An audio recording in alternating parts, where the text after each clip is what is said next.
Hello everyone, this is Chantel from Gluten-Free-Cooking123.com, and today I'm going to make pasta sauce. I was talking about this in my last video.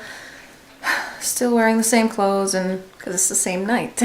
So I'm going to show you how to do that, and I have right here a crock pot. Let's start. Let's do that. So I just quickly jotted down my recipe on this paper. I will be sharing the recipe also on my blog, and I will be putting the link for it down in the description box below whenever that's published. So right here, normally I wouldn't use this for pasta sauce. I would use mild Italian sausage and sweet Italian sausage to make pasta sauce. But this is what I got right now. I'm using Jimmy Dean's premium pork maple sausage, and the other one is the country mild also. So each of these is 1 pound, so we're gonna need 2 pounds. And right here I have an onion. I'm gonna chop that up. I was going to make the lasagna today and show you guys that, but since I didn't start the pasta sauce earlier because I couldn't, I was teaching the kids. So I'm going to start the pasta sauce tonight, and then tomorrow I will show you. That would be in a different video.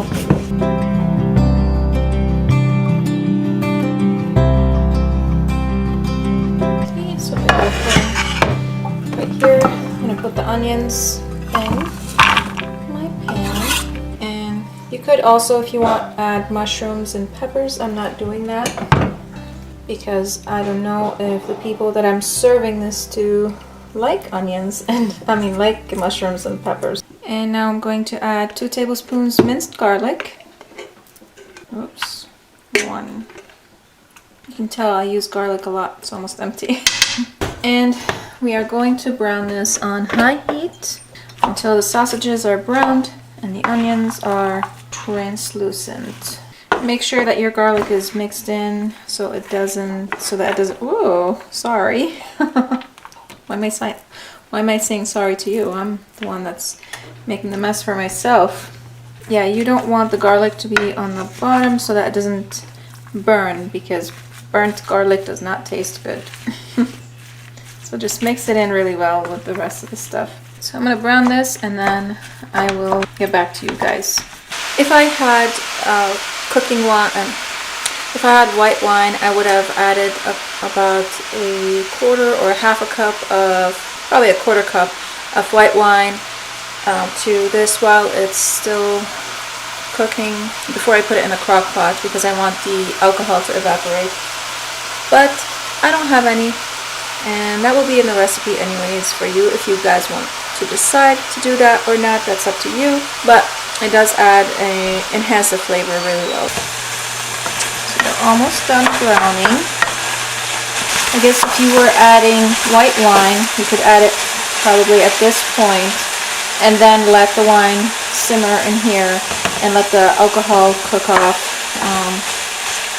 and then transfer it into, you could also use a Dutch oven. You don't have to use a crock pot, but this is what I'm using right now because I want to go to bed soon.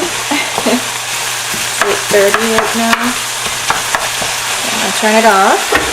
There's not a lot of fat, so I'm not going to drain it. There it is.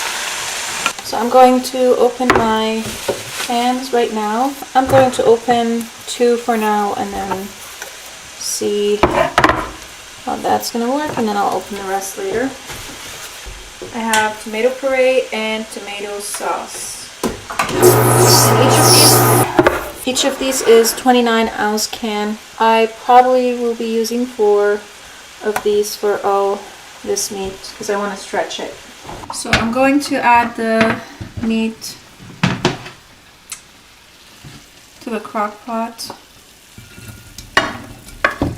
The meat mixture. And I'm also going to add the tomato puree. Just going to put a little bit of water in here just to not too much. Loosen up the edges. Since it's going to cook overnight, a lot of the water is going to evaporate anyways, and it's going to thicken. And my tomato sauce. And another 29-ounce can of tomato puree. I'm going to open this up. Now I'm going to add the seasoning. Let me just give you a close-up. There we go. There's the meat and the pasta sauce, tomato sauce and tomato puree. 2 cans tomato puree, 29 ounces each, and 1 29-ounce of tomato sauce. I'm going to put 3 tablespoons sugar,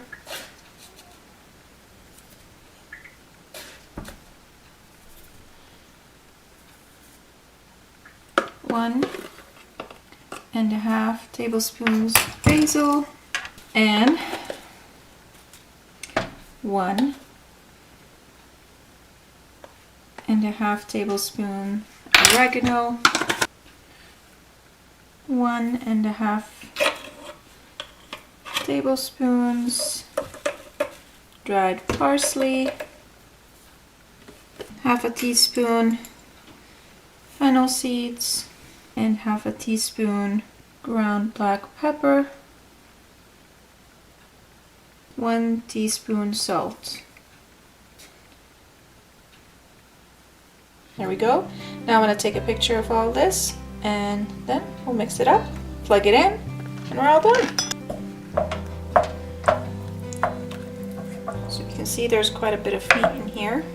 If you do want to stretch it out, you can add another tomato